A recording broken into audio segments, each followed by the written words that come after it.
Bonjour et bienvenue sur ma chaîne. Nous allons continuer avec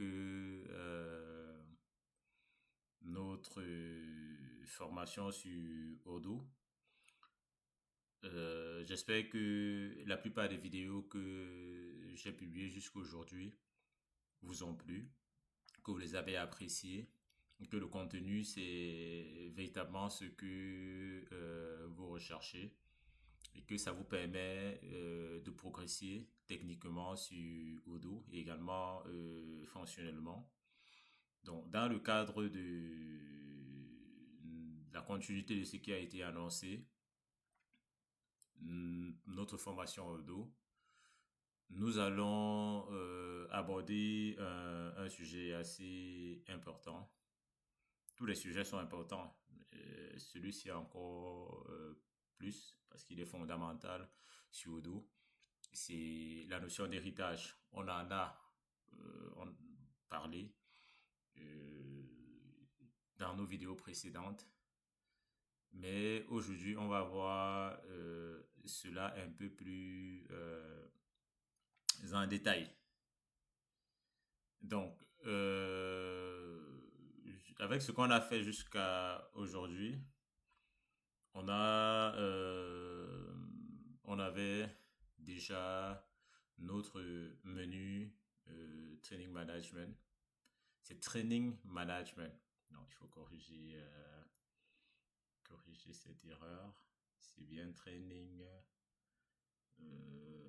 Management. Bon, Training Management. Pourquoi est-ce que j'ai cette... Training Management. On corrige ça tout de suite. En fait, dans la continuité de ce qui a été annoncé, de ce qu'on a commencé à faire depuis un certain temps, on va continuer avec notre série de vidéos. Et aujourd'hui, on va aborder un sujet assez intéressant. Et ce sujet-là, c'est, comme je vous ai fait savoir, ça va traiter l'héritage. Et on va déjà commencer par corriger le titre le titre qu'on avait sur le menu, Training Management. Et une fois ceci a été fait, je vais redémarrer, carrément redémarrer, mettre à jour le module. Et on s'est dit qu'il y a deux manières. Vu qu'on est sur Docker, l'une des façons de le faire, c'est Docker Compose. Il faut se connecter déjà au conteneur Docker. Pour cela, on avait dit qu'il fallait taper la commande Docker Compose exec en mode interactif et le nom du conteneur et la commande. Là, je suis pas sur le bon terminal, c'est pour ça qu'il ne s'exécute pas bien. Parce que en fait, je suis sur WSL sur Windows, mais avec WSL. Donc, exec Odoo batch. Là, il devrait marcher. Docker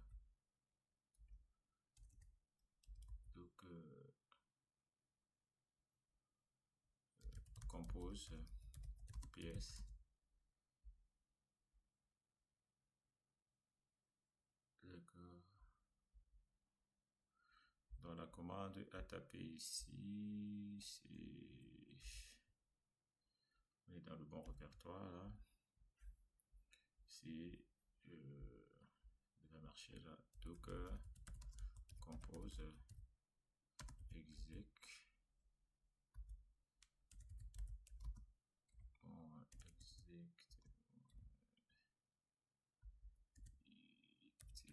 Odoo batch. Voilà, qui s'est connecté au conteneur. On avait dit pour mettre à jour, il fallait lancer Odoo. moins D, le nom de notre base. Notre base, c'est master. Le nom de notre module, moins U, c'est training management.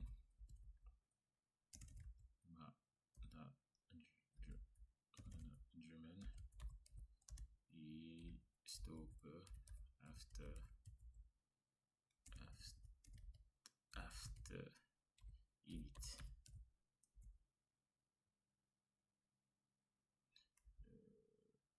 Stop moins D, moins U, le nom du module. Is already used. Pourquoi il fait ça? Ah, il n'est pas bien saisi là. Je dirais underscore stop after init. Et là, il va mouliner, il va se lancer. Il va se lancer. En fait, là, c'est juste pour mettre à jour notre module. Voilà, il y a deux façons de le faire. Mais l'autre façon, je ne vous l'ai pas encore montré. On va en profiter dans cette vidéo aussi pour voir la deuxième façon de faire. La deuxième façon de faire, elle est assez simple. On va activer le mode développeur. Pour activer le mode développeur, on sait comment le faire. Soit on vient dans Settings. Et une fois qu'on est dans les Settings, on va aller dans tout en bas et activer le mode développeur. Soit on rajoute juste ce préfixe, point d'interrogation, debug égale à 1. Et là, le mode développeur, il est activé. Une fois que le mode développeur est activé, on part dans App et on va voir qu'il y a ce menu-ci qui s'est ajouté dans App. Et chaque fois, on peut cliquer là directement sur Update App List. Et ça va refaire la même chose qu'on fait lorsque on lance la commande dans le Docker. En fait, ça c'était une astuce assez pratique que j'ai jugé important de partager avec vous. Donc, on va continuer. Et en fait, si on regarde ce contact-ci, on va voir tout de suite que le REST.path là ici, il a déjà un champ de disponibilité et il a été impacté par le module, par notre module. En gros, lorsqu'on a modifié notre module Training Management, on a hérité, on a créé, on a mis en place l'héritage. Si on vient dans notre module qui est là, REST Partner, on a dit qu'il devait hériter du modèle REST.path. Et du coup, là, qu'est-ce qu'il a fait? Il a hérité de ce modèle, mais il a créé une sorte de couplage fort avec le modèle. Voilà, c'est pour ça qu'on parle de inherit aujourd'hui, ce sera héritage avec un S à la fin et sans S à la fin. Donc, il a hérité de cette table-là. Il va réutiliser les champs de la table. D'accord? Il va réutiliser les champs de la table. Il va créer une sorte de couplage assez fort entre ces tables-là et même les vues associées à la table. Et c'est pour ça que dans notre module, on verra que on verra dans notre module qu'on a rajouté que on a pratiquement une copie conforme du modèle REST.partner. Et en plus de cette copie, ça c'est le cas après, non? Si on se rappelle bien, on avait rajouté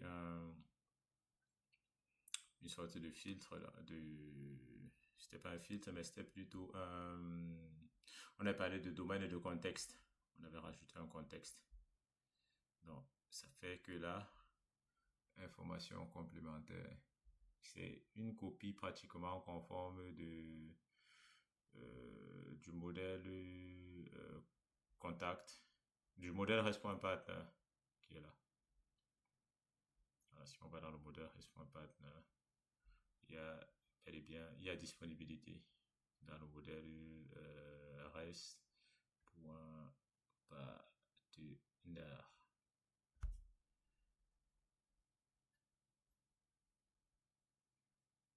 Alors, en fait, c'est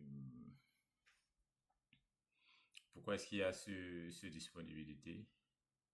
Parce que par défaut, si on revient dans ce qu'on a fait dans notre vidéo précédente, euh, on va se rendre compte d'une chose, c'est que dans dans notre vue qui était REST.partner, on lui avait passé un default isTraining. C'était une variable de contexte et on en a parlé. Et ça veut dire que si le contexte est vrai, alors on n'affiche pas le champ. Si dans le contexte default isTraining est vrai, alors on n'affiche pas disponibilité. Or, dans la vue reste dans la vue training menu qui est là, on lui avait passé un contexte par défaut qui était vrai. Donc, par défaut, ce qu'il va faire, c'est que il va générer disponibilité. Par défaut, disponibilité est vrai. Mais dans le cas de la vue d'un apprenant qui est là, apprenant, ça c'est l'apprenant, d'accord, et l'apprenant est censé appeler ce modèle REST.partner,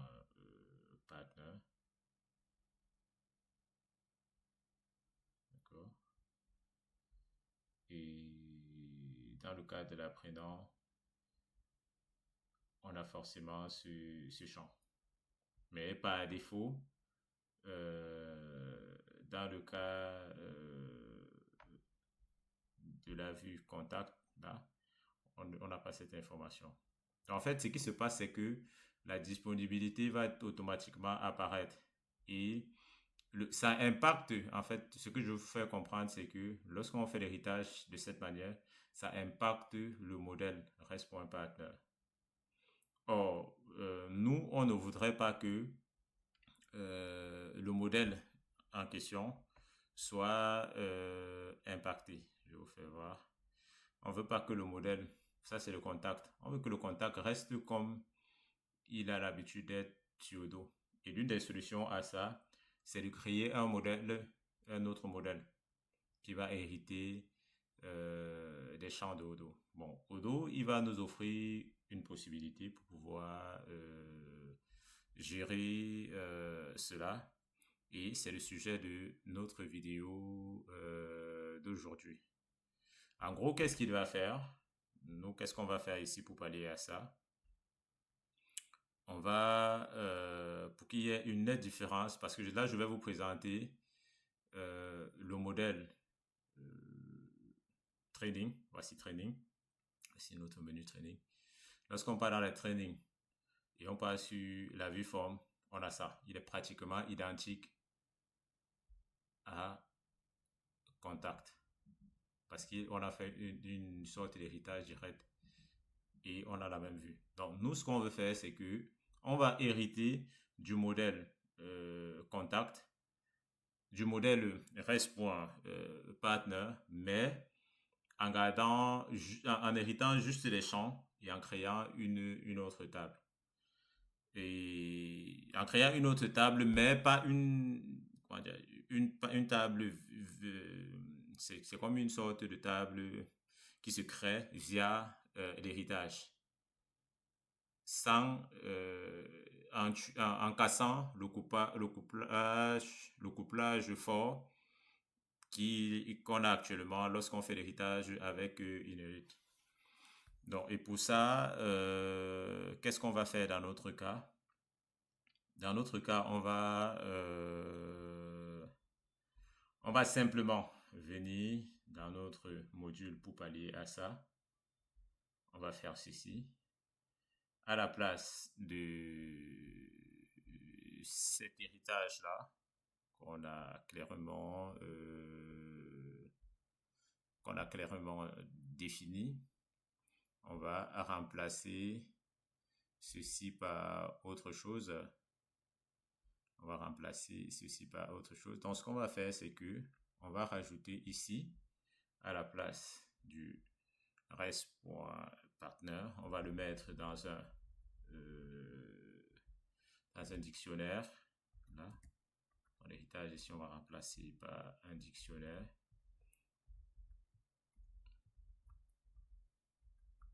Voilà. Et vu que c'est un dictionnaire, on va dire, on l'associe à une variable qu'on va rajouter ici. Et tout de suite, on va déléguer. Ça, c'est une sorte de délégation. On va déléguer à rest.partner. Et ici, on va aborder une notion qui n'est pas encore qu'on approfondira dans nos prochaines vidéos, la notion de relation. Et ici, on va mettre la partner ID. Et la partner ID, on va faire ceci, fields.many to one. Et là, on va lui dire rest.partner et many to one sur rest.partner. Ça dit que un formateur ou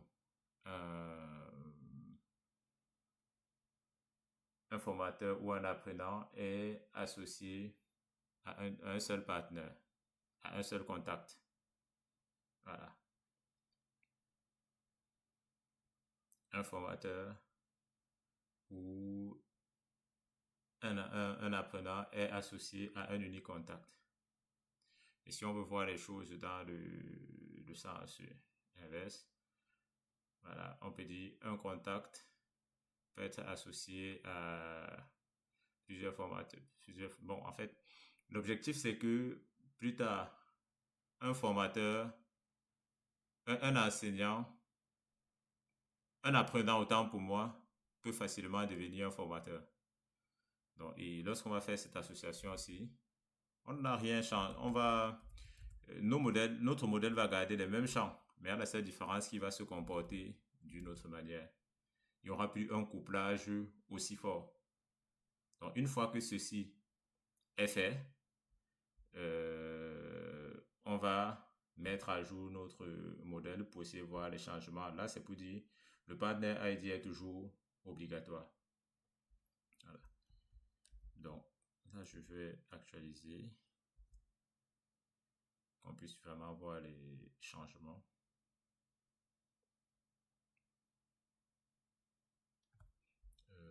Là, il nous crache une petite erreur.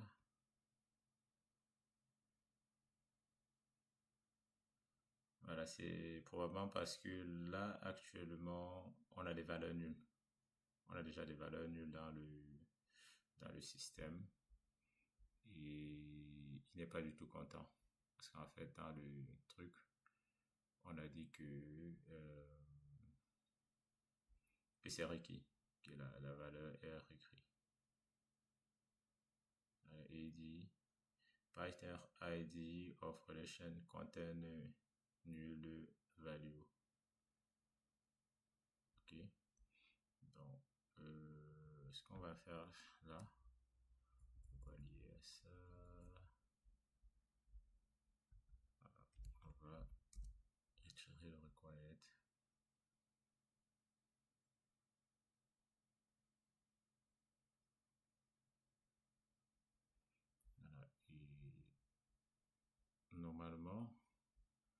après ça, je pense que le couplage assez fort qui existe aujourd'hui ne devrait plus exister. On ne devrait plus avoir ce couplage aussi fort qui existe dans... Pourquoi est-ce que dans...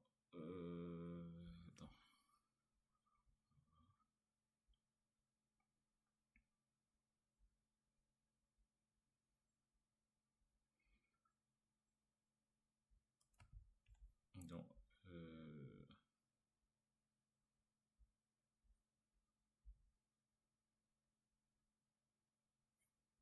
là, on est sur la page et ce qu'on va faire, c'est on va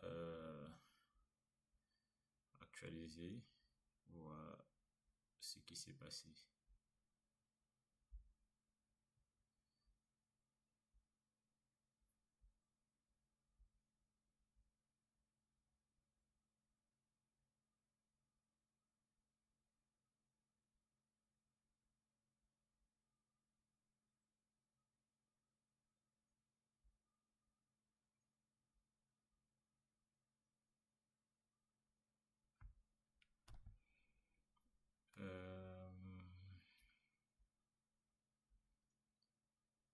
Dans notre module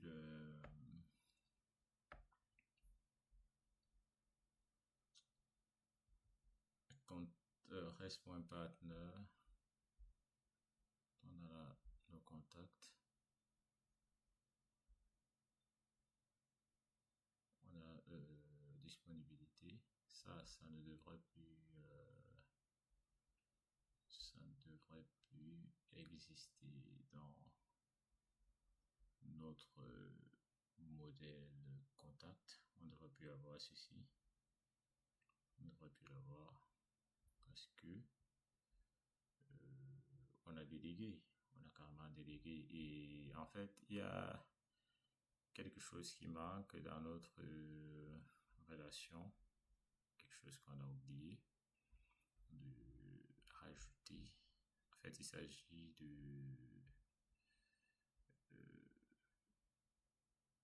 de dire, lorsqu'on va supprimer un partenaire, cette information, on va la rajouter tout de suite. On va la rajouter. Elle est là. C'est cette information. Je dis, on va rajouter cette information dans notre modèle REST. Partenaire hérité. Et on va faire ceci.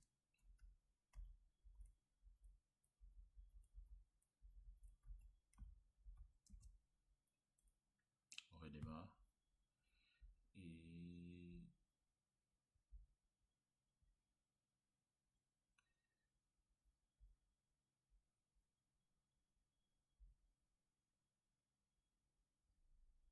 est-ce qu'on est sur la bonne base de données là?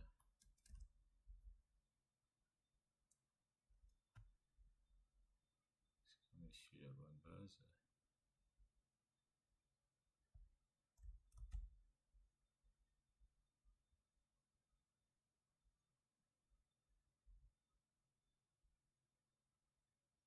Là, j'ai redémarré. Et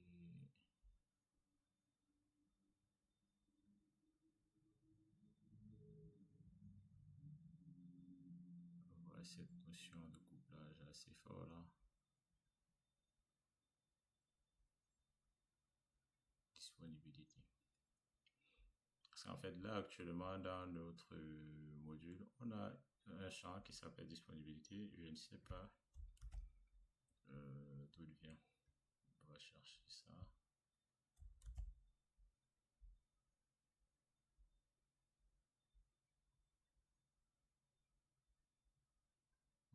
Voilà.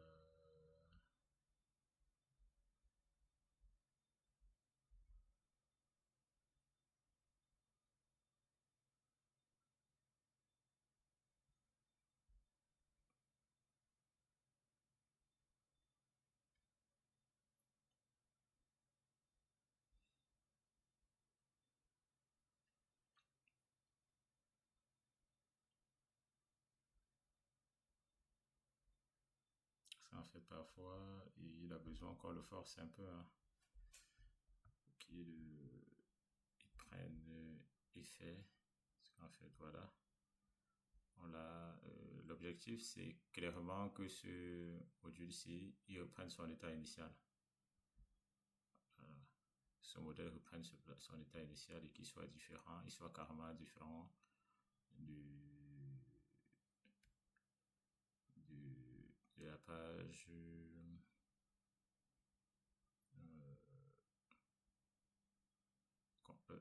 Training Management où on avait nouveau contact. Nouveau contact doit avoir ces informations avec informations complémentaires pendant que le contact ici doit garder ces informations natives de dos. En fait, c'est ça l'objectif actuel. Non, on va pallier à ça.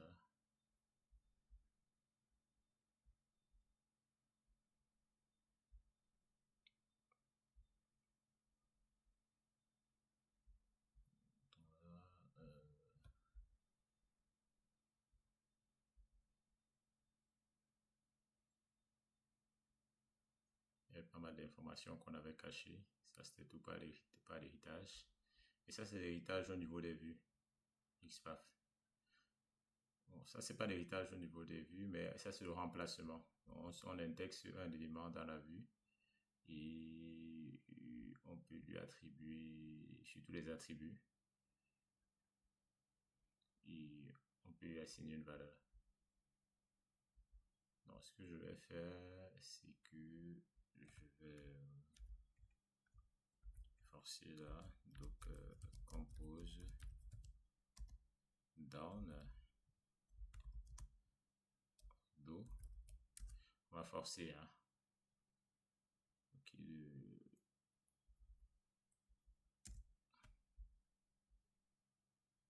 on va le redémarrer aussi. Ça, c'est aussi parfois pour qu'il puisse actualiser les éléments.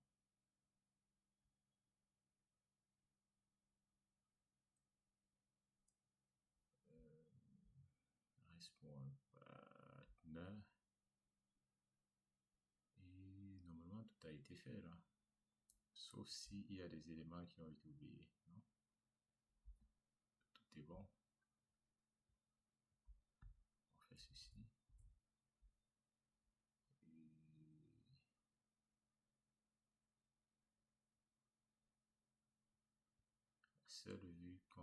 Le seul modèle qu'on a actuellement, c'est lui là.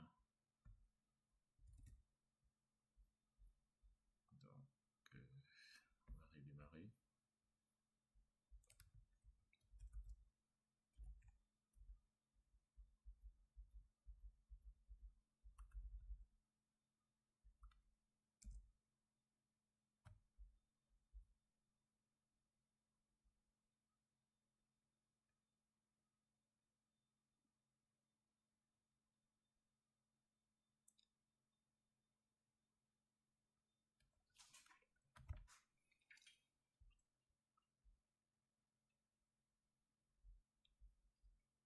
Donc, on va examiner hein, pour voir pourquoi il se comporte de cette manière. On revient sur Firefox. Non. Parce qu'en fait, l'objectif au final, c'est de ne plus avoir les mêmes informations sur le formulaire des apprenants. Pas d'informations complémentaires, ça ne devrait plus exister. Il ne devrait plus avoir la notion d'informations complémentaires et tout ce qui va avec. C'est un peu ça notre objectif actuellement.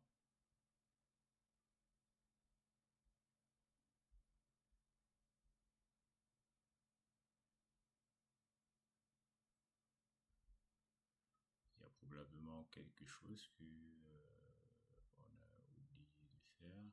Voilà. Je pense que en fait l'information manquante ici, j'ai trouvé en fait quel est notre souci. En fait, justement, c'est ce qu'il faut résoudre comme problème. En fait, c'était juste pour vous faire comprendre déjà la problématique, hein. Et une fois que le problème a été ainsi présenté, euh, il faut le corriger. Voilà. Donc, il y a quelque chose qui manquait ici. Vu que on a rajouté cette information-là, c'est en fait un nouveau modèle qui va être créé. D'accord.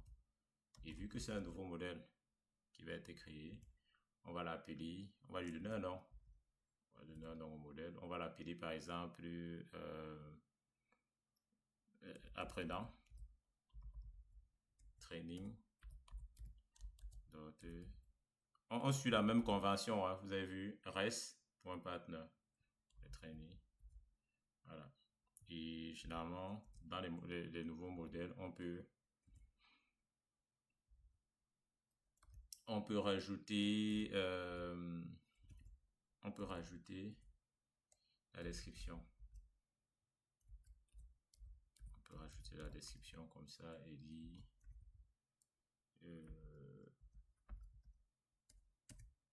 training modèle.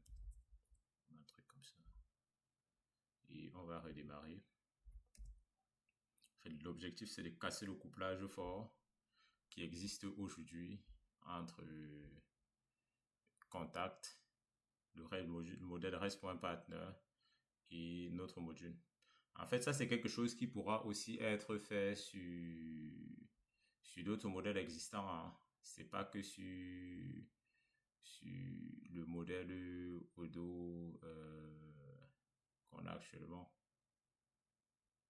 Donc, lorsqu'on fait ceci, il faut clairement venir dire à notre vue que donc lorsqu'on a fait ça, on va qu'est-ce qu'il y a autant pour moi? Lorsqu'on a fait ça, il faut venir dans notre vue dire ici que ce n'est plus le rest.partner qu'on veut afficher. D'accord? On ne veut plus le rest.partner ici, mais plutôt un training. On peut lui donner n'importe quel nom ici. On peut dire, bon, puisque c'est la convention, on va mettre training from. Et au niveau des menus, on va changer le modèle. Le modèle c'est rest.partner. On va changer partout où on a du rest.partner. On va changer. Voilà. Je pense que là tout est bon. On va redémarrer notre projet. Et normalement, on attend qu'il redémarre, hein. On sera sûr que tout est correct là.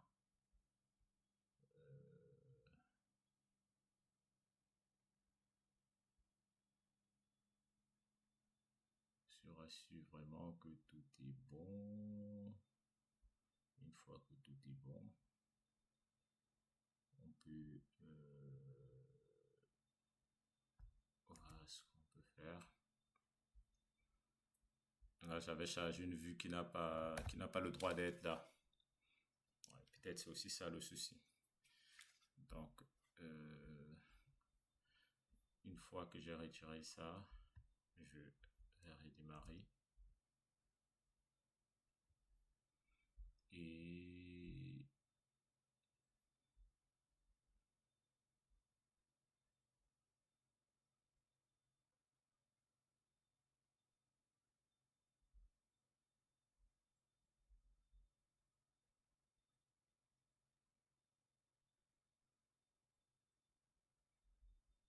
training, res, menu. Alors, on est là.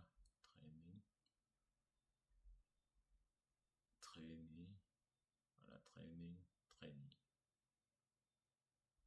Et on a notre modèle res.partner. Donc, parfois il faut forcer.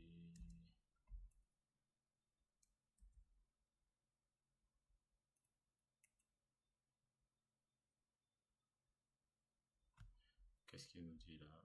Il nous dit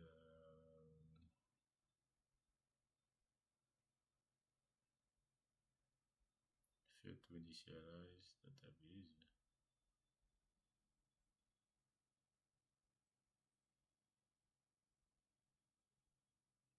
En fait, c'est aussi comme ça qu'on log, hein. On regarde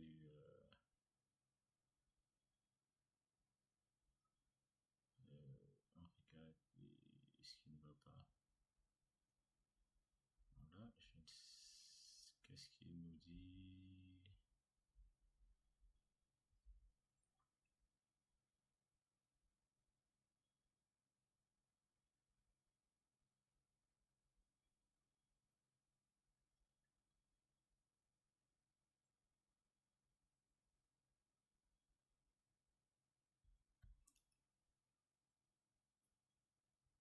Mini sous on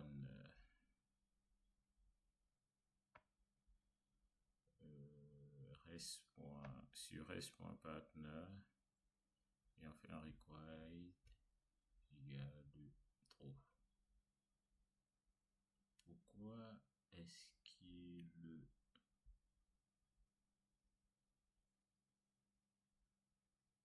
trainee channel ID and res partner channel ID use the same table and column.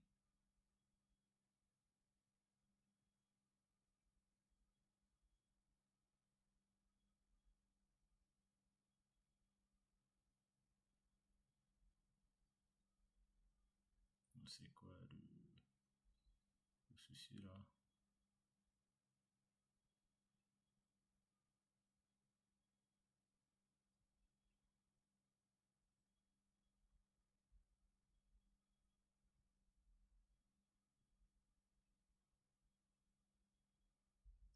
Trainee channel.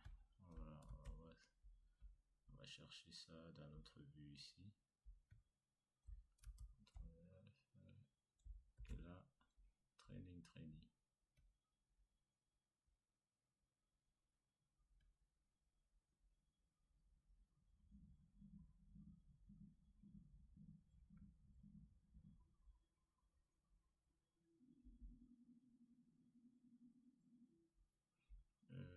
C'est quoi le modèle channel?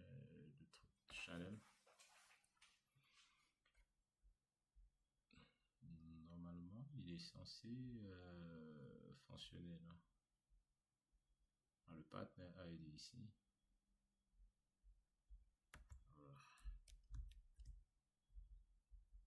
CTRL D. On va sortir du conteneur. De quoi compose Doron.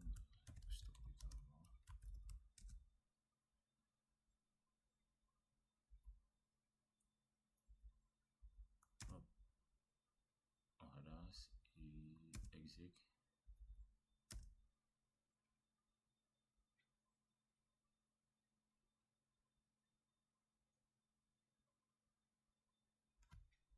On a toujours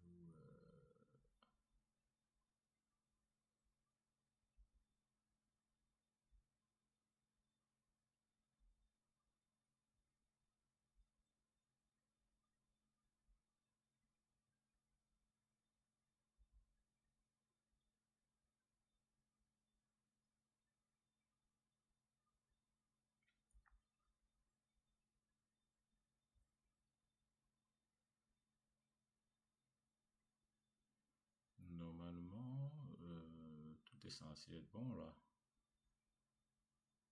Tout est vraiment censé être bon. On ne devrait pas avoir d'erreur. Hein.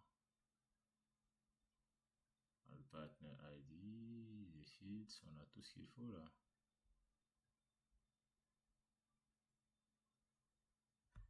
Je ne sais pas pourquoi il nous fait ça.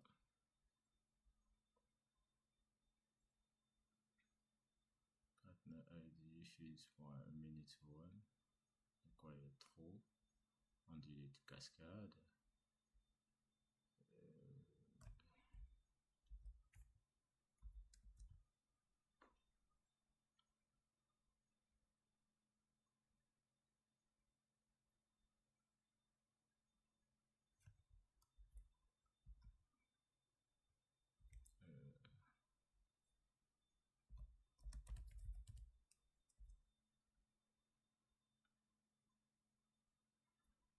cette option.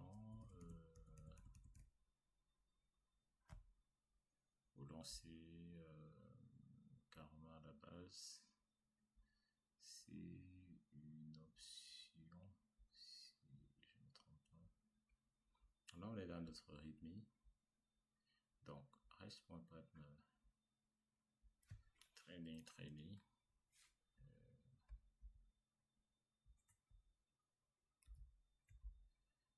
Contrôle L.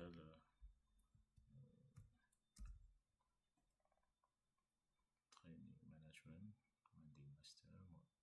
Underscore stop. After in.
On va comprendre ce qui ne va pas. Parce que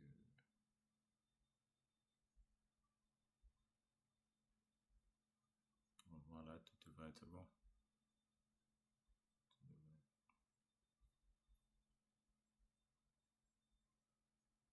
Donc, ce qu'on va faire pour pallier à ce couplage fort, en fait, là, c'était juste pour vous expliquer en fait le couplage. Pour pallier à ce couplage assez fort, on va retirer notre ce modèle rest.partner qui est là. On va également retirer notre vue qui est là. On va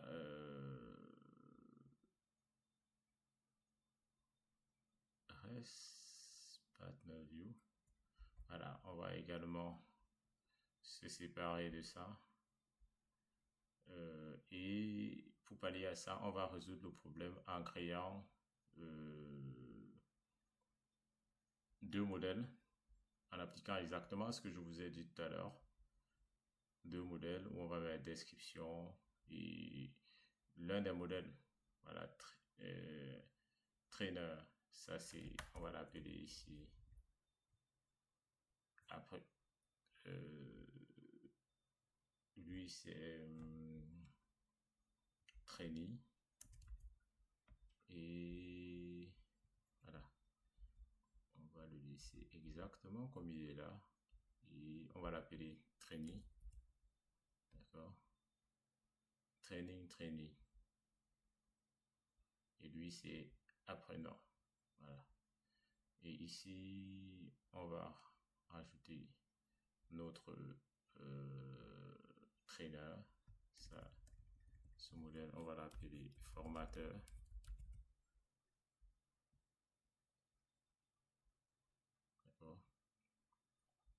Et par la suite, ça c'est une notion qu'on va aborder plus tard, la notion de sécurité avec les groupes. En fait, si on ne rajoute pas ce fichier ir.modèle.access.crv, on expliquera, parce que là c'est l'identifiant du groupe, d'accord, ça c'est le modèle associé, ça c'est l'ID du groupe, ça c'est les permissions, ça peut être read, write. Donc, en gros, que tous les utilisateurs qui seront dans ce groupe pourront lire le modèle, ils pourront le créer, ils pourront le mettre à jour. On reviendra sur ces notions. Mais déjà, il faut noter que chaque fois qu'on crée un nouveau modèle, il faut rajouter ces informations aussi. Sinon, le modèle ne sera pas visible au travers de nos menus.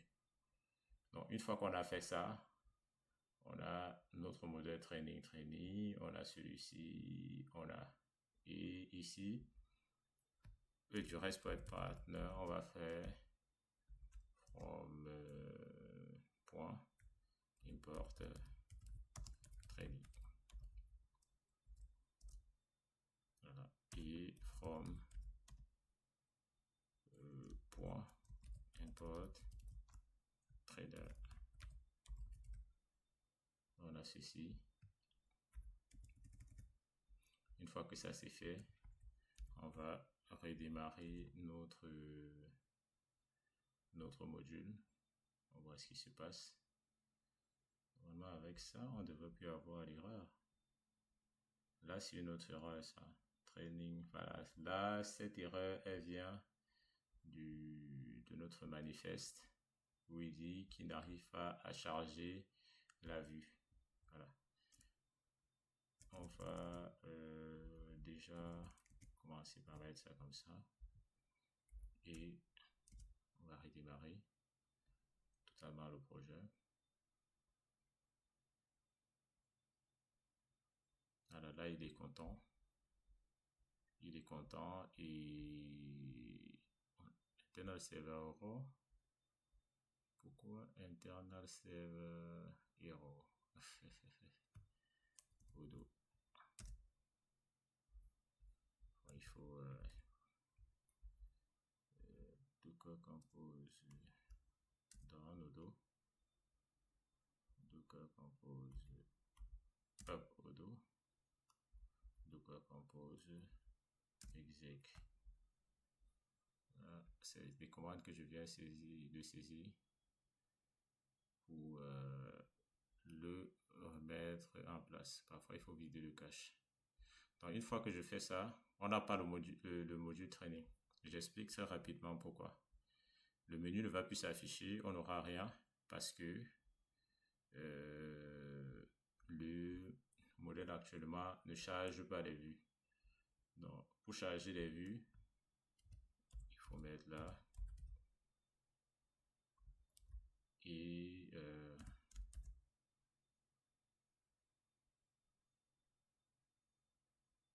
notre dernière vue qu'on a retirée là, voilà.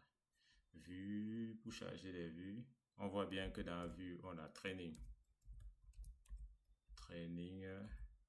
voilà, dans le dossier vue, training, menu.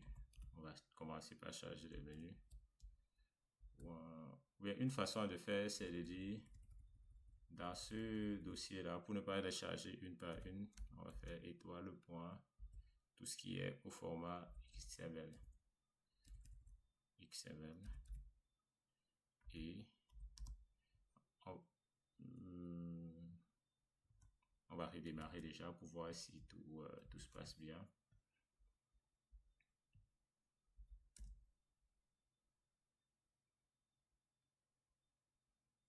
Est-ce que tout se passe bien? Est-ce qu'il arrive à retrouver les vues? Est-ce qu'il arrive à les recharger? Apparemment non.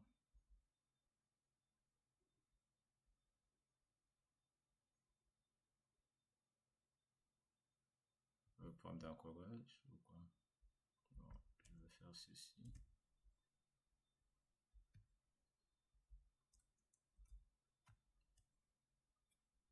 Bon, à défaut, on va les charger une par une. Là. On va les charger une par une s'il ne veut pas cette façon de faire.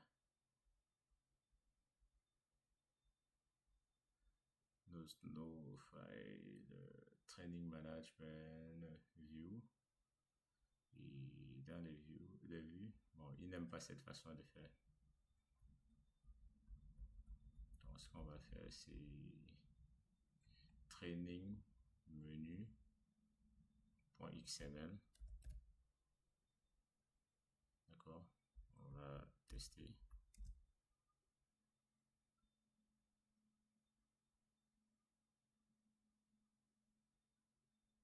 Il devrait charger les menus si tout se passe bien. Voilà.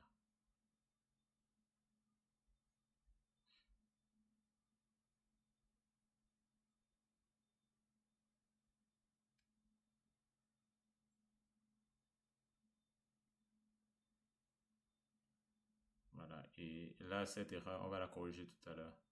Donc, il faut rajouter les autres vues pour cela. Ça, c'est les menus que j'ai rajoutés. Près de menu, je fais ça. Et ici, à la place de training menu, je vais mettre training, comme ça. Trainer. Là, on a ceci. Une fois que ça c'est fait, on actualise. On voit ce que ça donne.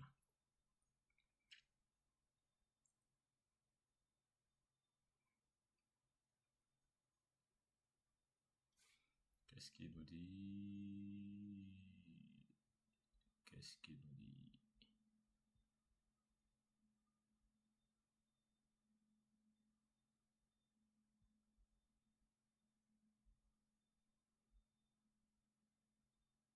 Il nous dit que training management vue training qui ne trouve pas.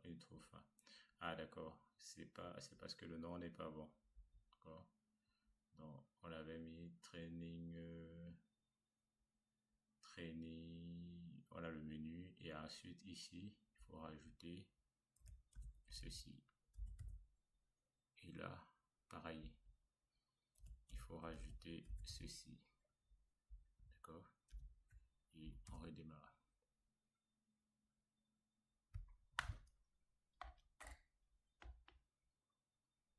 Voilà, là il est content. Mais à la seule différence que là, il nous met ce warning. Il nous met cet avertissement pour nous dire que master ou deux modules, que nos deux modèles training, apprenant et formateur n'ont pas n'appartiennent pas à des groupes. Donc il faut définir les groupes et les droits d'accès. Or, ça c'est ce qui a déjà été fait dans le dossier sécurité. On reviendra dessus. Il est là. Et donc, pour que cela fonctionne, il faut rajouter dans les data. Là, on va faire ceci. On va dire que on va aller dans security. Et dans security, on va rajouter ce fichier dans nos modèles que Kudo doit recharger pour que tout soit bon. C'est quoi? C'est here.model.access.csv. Voilà. Et là,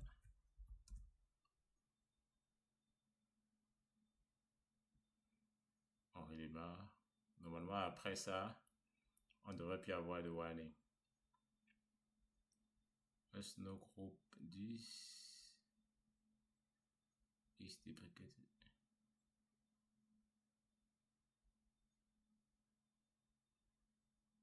Donc, ce n'est plus la même, on n'a plus la même erreur, on n'a plus le même warning. Access. Donc, apparemment, il dit que cette façon de faire est dépréciée.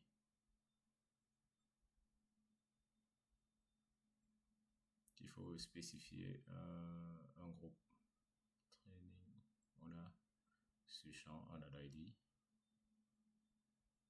On a le modèle ID. Ça, c'est l'identifiant du modèle. On a le groupe ID. Voilà. On a 1, 2, 3.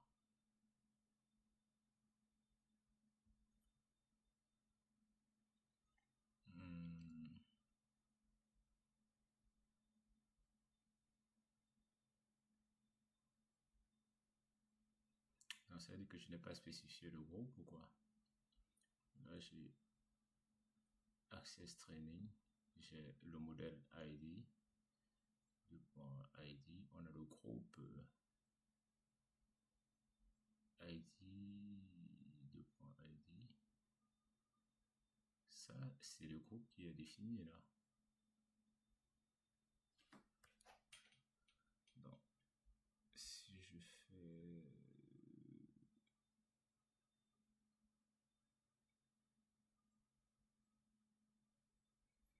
Donc là, c'est bon. C'est une dépréciation, on reviendra dessus. Donc,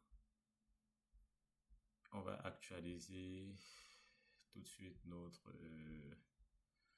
module suite à ces changements. Lorsqu'on l'actualise, on va déjà faire un premier tour dans Contact. On voit ce qu'il a. Vous voyez, le contact, il est redevenu comme avant. Qu'elle dit comme avant, natif de Odoo. Comme Odoo natif. Il n'y a pas de champ modifié dans le contact. Il est vraiment le contact natif de Odoo. Par contre, lorsque je viens dans mon training management, qui est là, si je décide de créer un apprenant, vous voyez que c'est uniquement la vue apprenant qui est impactée. C'est uniquement notre vue qui est impactée. Ce n'est plus comme dans la vidéo précédente. Et si on fait pareil pour formateur, on va voir que on a ceci. Non, spécialité et disponibilité pour les formateurs. Par contre, pour les apprenants, on n'a pas cette notion de disponibilité. Qu'est-ce qu'il veut? Voilà. Apprenant, on n'a pas de disponibilité, on a plutôt l'organisation. En fait, c'est pour vous montrer la différence entre ce qu'on a eu à faire dans la vidéo précédente. Le couplage fort dans l'héritage et cette façon de faire. Avec cette façon de faire, on est sûr qu'on hérite toujours des données du modèle REST.partner ou bien d'un modèle quelconque, hein, mais sans qu'il y ait un couplage très fort qui existe. Parce que dans ce qu'on a fait précédemment, si vous avez suivi la vidéo de bout en bout, chaque fois qu'on modifiait la vue, la nouvelle vue, ça avait un impact tout de suite sur le REST.partner, sur les contacts. Or, les contacts, c'est utilisé par d'autres modules. Donc, c'est pas très cohérent de modifier. Et du coup, c'est un peu de cette façon qu'il faut traiter ça. J'espère que cette vidéo vous a plu. Et si vous avez aimé, n'hésitez pas à liker, à partager, à vous abonner même pour ne pas manquer mon prochain contenu. Et dans la prochaine vidéo, on va continuer toujours avec notre projet. Mais cette fois-ci, on va développer, on va créer le modèle de formation et on va également rajouter les sessions. Dans notre modèle, on avait quoi? On avait les sessions. Parce qu'on va, dans cette partie-là, on va aborder les relations entre modèles et d'autres notions assez approfondies et poussées de dos. Donc, dans nos prochaines vidéos, on va travailler sur les relations, notamment entre formation et session, entre session et formateur. Déjà, pour nos prochaines vidéos, on va travailler sur ces éléments-là. J'espère que vous avez aimé. À la prochaine. Et n'hésitez pas à commenter, poser des questions, me faire des retours pour que je puisse améliorer.